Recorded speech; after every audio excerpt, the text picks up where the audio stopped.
Let's say good morning to our co-host this day. That's a short introduction that's been reduced to a single co-host, Mr. John Gilstrap, New York Times best-selling author, retired firefighter, safety engineer. Good morning, sir. Good morning. I just want to tell you and everybody else, this is World Children's Day. It is also National Peanut Butter Fudge Day and World Philosophy Day. Wow. Give a kid a piece of peanut butter fudge and ask him his philosophy on life. That's more sugar. That'd be their philosophy on life, I think, is probably what it boils down to at that age. I know it was at mine. Yeah. Right? My mother would never buy sugar-sweetened cereals, so we would always have like Rice Krispies, puffed rice, Wheaties, Corn Flakes, Cheerios. You are fooling yourself if you think those were not sugar sweetened. We would grab the sugar bowl and just dump teaspoons of sugar in there, so much so that when you were done, when the milk was left over, you would have sugar milk, and then you just drink the sugar milk out of the bowl. That kind of gray pile of undissolved sugar that's in the bottom of the bowl. Yeah. So, all right, you don't want to give me sugar-sweetened cereal? I'll show you. My kid, I'm going to win either way. Hey, it takes a lot of energy to run around and be spastic all day long. Well, you were an athlete as you were growing up. Did the Wheaties box influence you? Yeah, I have to say, there were some inspiring people on that Wheaties box, right? I mean, they only put champions on there. Right. Well, it is the breakfast of champions. And I promoted reading because you would eat your cereal and then you'd read the back of the box, whatever cereal box it was. That's where I learned what riboflavin was. Otherwise, who's going to know the word riboflavin? Let's say good morning to our first guest, Tim Guerino from the Rescue Mission. Speaking of riboflavin. Tim. What a transition. There you go. Mr. Riboflavin. Tim Guerino. Yeah, thanks for having me here, and it's great. And happy Thanksgiving to everybody, if I don't see y'all before Thanksgiving. And it's been busy at the mission, and we are very thankful. Our feeding, our ministry there in feeding and our meals has just been skyrocket.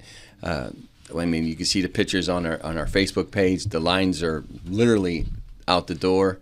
I mean, our breakfast time, to get up for breakfast, I mean, that tells me that there's a need, because usually we will feed maybe 50, maybe 60. I mean, we've been feeding quite a bit, almost most days now we're up over 100 for breakfast, and breakfast is at 7. So got to get up early and get What there. is breakfast? Eggs. There's some kind of meat. We have pancakes. Is that some kind of meat because you still can't identify what it is, or is this a variety of different meats during the course of the day? It was what dragged in. No, it's a variety. It's a variety: sausage, ham, stuff like that, bacon. We have some very generous folks that bless us with that. But it's a good breakfast. I mean, a lot of people are there. Sometimes we have the oatmeal. We have the regular cereal, like the Corn Flakes, that kind of stuff. We have no sugar. No sugar bowl? No sugar bowl? No sugar, because they go through that a lot. Because if you deal with addicts, especially those that do meth and certain drugs, the sugar, they'll fill their whole thing up with sugar. I'm not a doctor, but it has some kind of chemical replacement towards the drugs that they use. The reward center of the brain, Yeah, so it's weird, because we when I first learned that, we'd have sugar out there and it'd be gone. I mean, you'd see them putting sugar in their coffee, and it'd be like that much sugar in that much coffee. And we'd be like, whoa. So we pull the sugar back a lot because it's very expensive. So we're blessed, and things are going on and happening there, and we're very grateful to all the donors. We had some great donors. I'm going to name a few, and I'm going to get in trouble because they're going to say, "Why didn't you name us?" Please, I mean, Millwright showed up yesterday. We had big pictures on our Facebook page with a truck full of all kinds of stuff on the back. We had to have a forklift to lift it off. Procter & Gamble through Connections Church has blessed us greatly. They're just wonderful people at Procter & Gamble. That's Procter & Gamble, that people don't realize, they bless the whole community. I mean, there's a lot of organizations they help out. They're very giving. They're very generous. They help out a lot of churches, and then through the churches help out a lot of individuals. Yeah, their employees seem to sign up for everything. Oh, and I know they support the United Way big time. I know Penny Porter, who's a wonderful lady. Basically, Procter & Gamble is their big fundraiser there. Yeah. And I mean, they're just generous people. Like you said, they're workers on the line, on the front lines there. They're just very generous people. And the churches are very generous. We've got a lot of churches that have blessed us. I'm speaking at a lot of churches in the next several, I'm speaking all the way to the end of the year and then into the new year. In fact, some Sundays I'm preaching at 2 different churches. I preach at one, stop, and then Go to the next one? Yeah, go to the next Well, one. we are a week from Thanksgiving Day Yes. today. This is a timely appearance by Pastor Tim Guerino from the Rescue Mission in the city of Martinsburg. What do you need for Thanksgiving Day at this time? Right now, we probably need a lot of, again, coffee, cream, and sugar. We need a lot of fruits and vegetables, turkeys. We're also, this year, because of a large amount of people, we're getting families, and we're getting a lot. We're going to be able to give out some stuff to these families to take back home with them. So we're asking for all the extra stuff, the stuffing, corn, all that stuff. Just a regular menu. Pies are a big thing, but if you can hold off the pies until next week, because if we get them now, they end up getting served, and then people will call me and say, "Why did my pie get served?" Well, when you're in the kitchen and you got guys working and they're just throwing stuff out there to feed people, they start throwing the pies out there, and they forget, oh, that's for Thanksgiving. So if you can hold off on the pies, what kind of pies? Any pie you want to bring. I don't care what it is, rhubarb. Whatever you want to bring, we'll eat it. They'll eat it. You ever have a rhubarb pie? Oh yeah, I love it. One of my wife's grandmothers used to make that. And Strawberry rhubarb or just rhubarb? Regular rhubarb pie. I wasn't a big fan. Yeah. The strawberry my mom used to make with crumbs on top of it. Oh, good stuff, man. That's good stuff. So, I mean, whatever, pumpkin pie, apple pie, cherry pie, they eat it all. So if you bring it, it will too soon. It'll probably be eaten soon instead of later. We feed a lot of people. We'll be open Thanksgiving. Well, we're open every day. We're never closed. But Thanksgiving, of course, we serve breakfast, and then we'll serve lunch, and the lunch will be 2 hours long. Normally it's an hour. It'll be 2 hours long. And then, of course, we serve our evening meal, and that will be Thanksgiving stuff also. When will you start that meal? It usually starts from 11 on Thanksgiving Day, and it will go to 1 o'clock.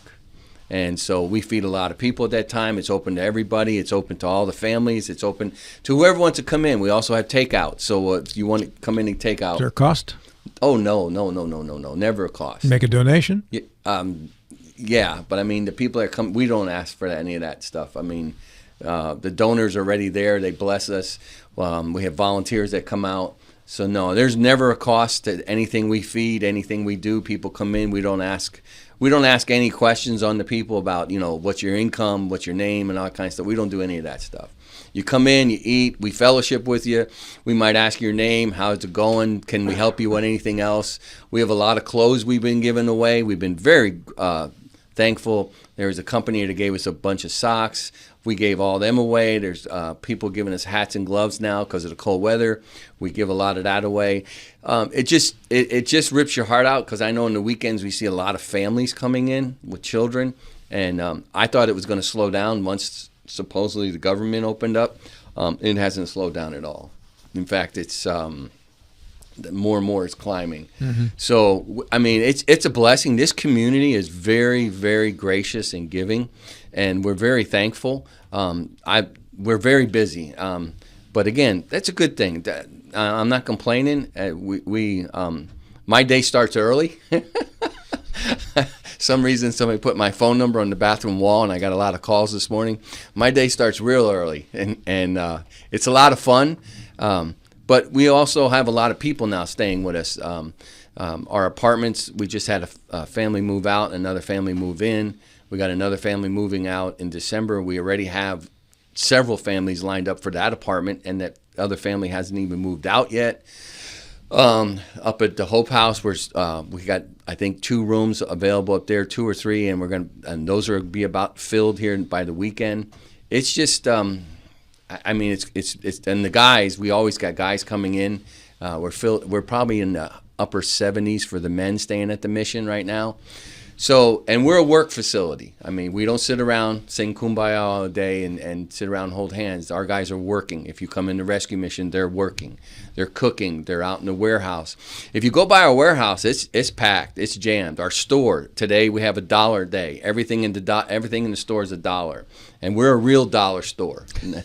Not dollar store and then you go in and it's $5. No, it's real. Everything's $1. All the clothes, everything in there's $1 today. So Do you do that regularly, or is this a special day? no, we do it quite a bit. When we get a big inload of stuff coming in, we have to get it out because we don't have storage right now. We're in the process of building a new a warehouse, but that hasn't happened yet. Our warehouse is very small, so the stuff comes in, we get it up there, we get it out. In fact, we'll bring it up in crates, and we just let the people dig through the crates, and they go nuts, man. They love it. Mm-hmm. At your store, being a charitable organization, do you still have to collect sales tax and account for all of that? You betcha. Okay. It's $1.07 because Uncle Sam gets the 7 cents. And what I tell the people, we have a microphones, and I yell, "Praise the Lord," and the women all jump and scream. They go, "Oh, you gave me a heart attack!" I said, "I'm waking you up so you spend more money." You say, "Praise the Lord and pay the state." Yeah, that's actually what I tell them. I say, "Look, Uncle Sam, we can't take off the 7 cents, or Uncle Sam's going to come and shut us down." So no, it's $1.07, but it's $1 in the sense of what you're buying. Right. Yeah, and of course Uncle Sam gets his cut. And how annoying is it to have to count out 93 cents all the time? You're not making pennies anymore, so you need to. Oh, exactly. That's another thing too. But we have a blast, and you'd be surprised how many families come in there on an average day. We'll probably have close to 100, 150 customers come through our store there, that little thrift store. And between the thrift store and the recycling warehouse brings in a quarter, about 26% of our income, sustainable income, and that's why we want to build a new warehouse, because that would take us up to probably 35% sustainable income. And then our goal is to eventually open another store in the south end of Berkeley, and then on the north end. My goal is to get us up to about 60% sustainable income. And that way we can put more people to work, and then I only have to raise only 40% right now, instead of I have to raise 75 to 74%. I got to go out and speak all the time. And I don't mind that. Doing that, and I speak a lot, and I go a lot of places. But it would be nice to put more people to work, because the people that work in those stores come through our program. It's just neat to see the whole operations going. We got a lot of pieces moving every day. If you ever wanted to come by, I'd love to give you a tour and walk you around and get you to see the big picture. You'd be shocked how many people work.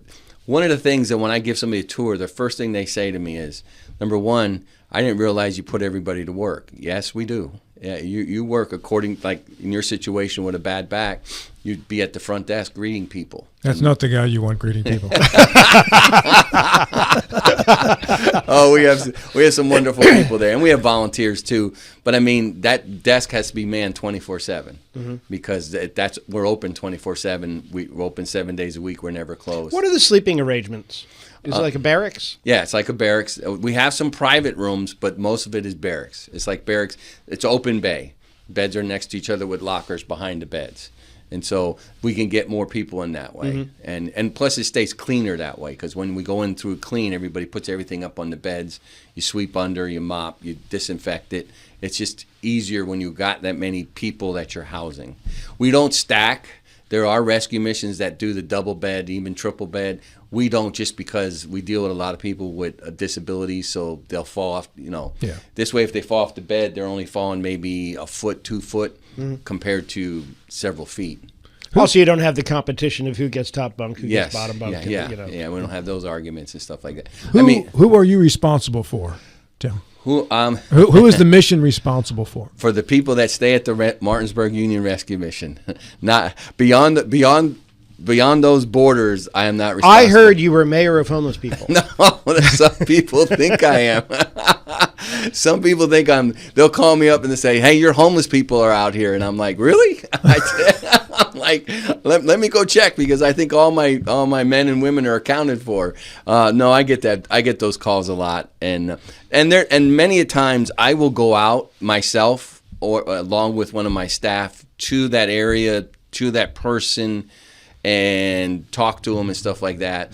I've had several calls this morning, and I'll probably go out. So-and-so's over at the Walmart or this place or wherever panhandling.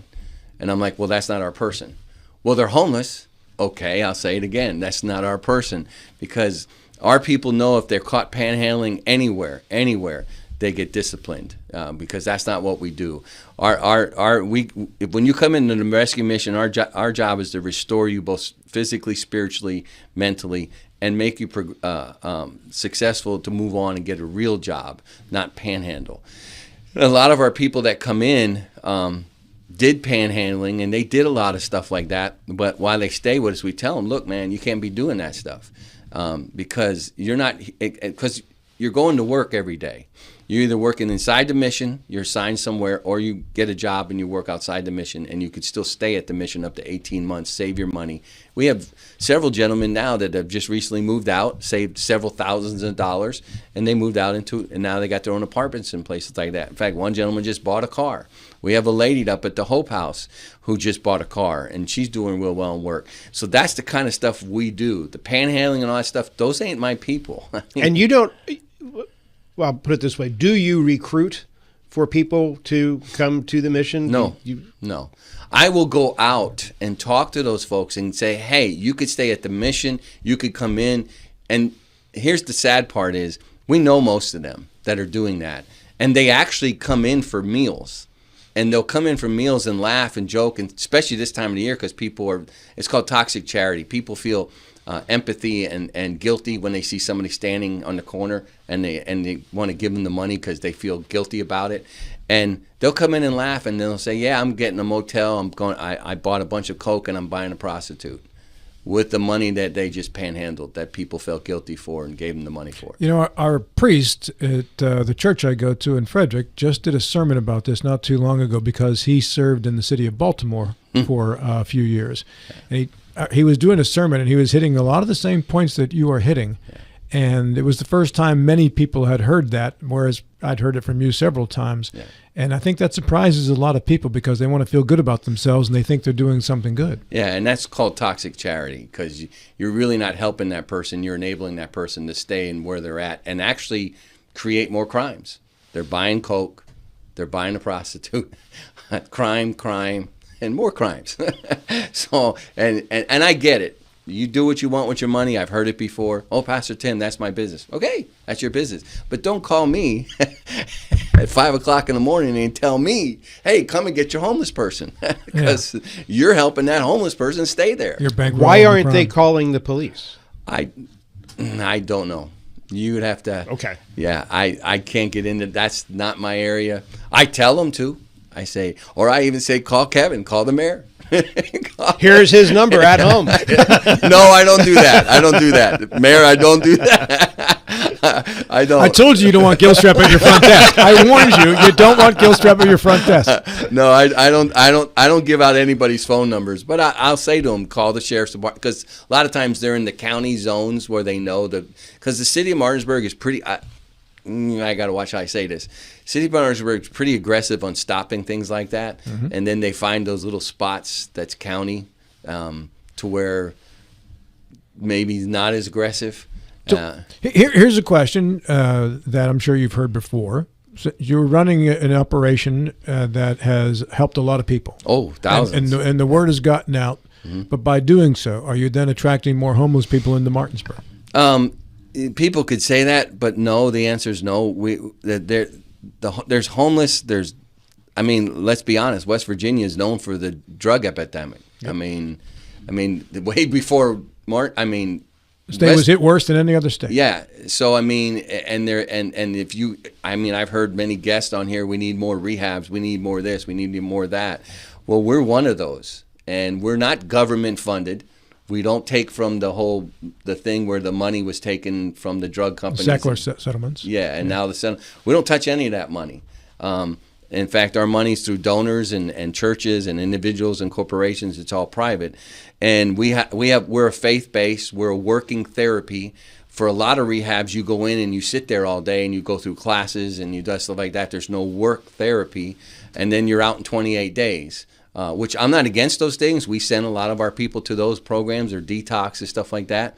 I'm all for that. But with us, you come with us, you're going to work, you're going to do stuff, especially for men and women that have been doing nothing all day but trying to find drugs or drinking or whatever next crime they're going to commit. It keeps them busy, keeps them productive. It changes their mind. It's a whole reprogramming. It's like going in the military. You got to talk to Harvey when he came. Harvey Wilt. Yeah, and you saw the difference when he when he came and talked before he became a Marine, and then now that he's a Marine, you can see his thinking is different. In fact, I wish we could have filmed it when him and Staff Sergeant went back to the mission from here, and he walked in for the first time since he left as a Marine, and he all these people came up to him, thanked him, hugged him.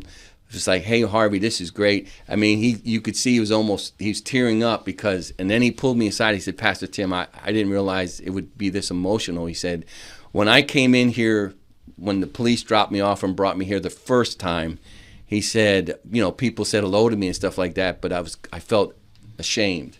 He said, I walk in here now, and he said, I feel proud. I feel, I accomplished something. And he said, and then all these people come up and we're like cheering him on, saying, hey, Harvey, this is great. We're glad, we're proud of you. And he said, it's just amazing to see that transformation, that thinking, that going from hopelessness, court cases, all this stuff to, hey, I'm a Marine now. I went through the training, which most people don't make. And that's why there's a few, the proud. And it's just a transformational stuff. That's what we're about at the mission. It's a little bit more stricter than most programs, but you work. But you can also walk out the door anytime you want. You can go, hey, I don't want to do this anymore. And many do. We don't chase them down the street. I'm not the mayor of the homeless in Martinsburg. Some people think I am. Come and get your people, my people. They don't pay taxes. Okay, but except on Dollar Day. Yes, except on Dollar Day. But it's a blessing. It's an honor and a privilege to do what I do. I mean, I love it. I love the people I meet every day. I meet people from all different all backgrounds, all religions, all faith, or non-faith. I meet people from all backgrounds, and it's funny because when they come into mission, they see that we're not as quote. As bad as everybody claims us to be, and they get a lot out of it, and they grow, and they do some great things.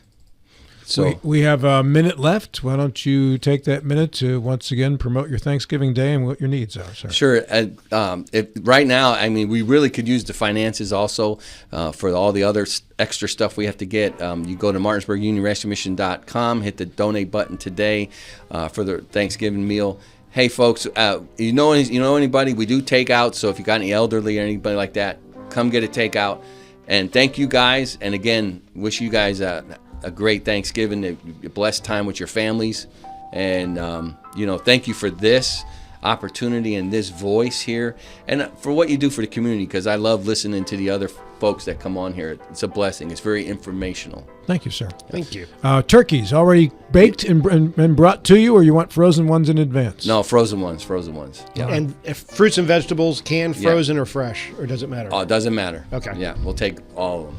Very good. Tim Guerino, great to see you again, sir. And thank you, and thanks again for you guys. God bless. Pastor Tim Guerino from the Martinsburg Union Rescue Mission. If you're looking for a worthy cause for your donations, take it directly to them instead of on the street. Amen. That's the best way to do it.